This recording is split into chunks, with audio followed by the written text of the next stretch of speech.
Good morning po sa inyo lahat. Isa pang maliyugto na ating daily Bible blessings. Pamagat po ng ating aralin ngayong umaga ay magpatuloy pa rin. Magpatuloy pa rin. Lahat po tayong mga minay ay apektado ng ibang tao, di po ba?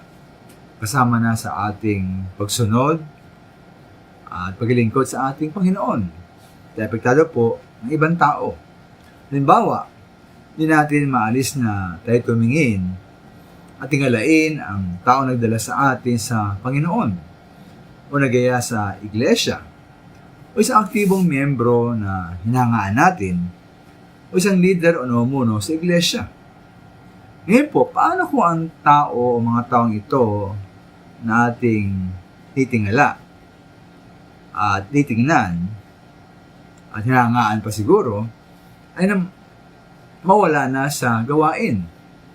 Maring pumanaw, lumipat na iglesia, hihina o nalamig sa pananampalataya. Tayo magkapatuloy pa rin o titigil na. Maganda po ito ang nangyari po sa Juan Kapitulo 1 na maring magsilbing gabay sa atin. Sa verse 19, sabi ng Panginoong Hesus na sumunod si Pedro sa kanya. Ngayon po sa verse 20, lumingon si Pedro. At nakita niya ang kasunod niyang alagad na minama ni Kristo, maring si Juan. Kaya natanong po si Pedro sa verse 21, Panginoon, paano po naman ang taong ito? Sa verse 22, sabi po ng Panginoong Hesus, sumagot si Hesus, kung nais kong mabuhay siya hanggang sa pagbabalik ko, ano sa iyo? Sumunod ka sa akin.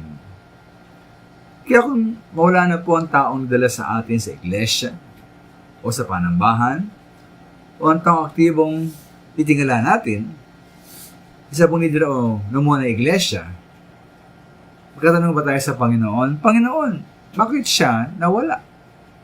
Bakit siya nalamig? Ba't siya dinipat ng iglesia? At marahil po, pareho din ang sagot ng Panginoon sa atin, sumunod ka sa akin. Kaya nga po sa Hebreo 12:2, ito natin ang ating paningin kay Jesus na siyang pinagmumulan at kaubuan ng ating panampalataya. Siya po ang nagsabi rin sa Hebrews 13:5 na hindi kita iiwan ni pabayaan.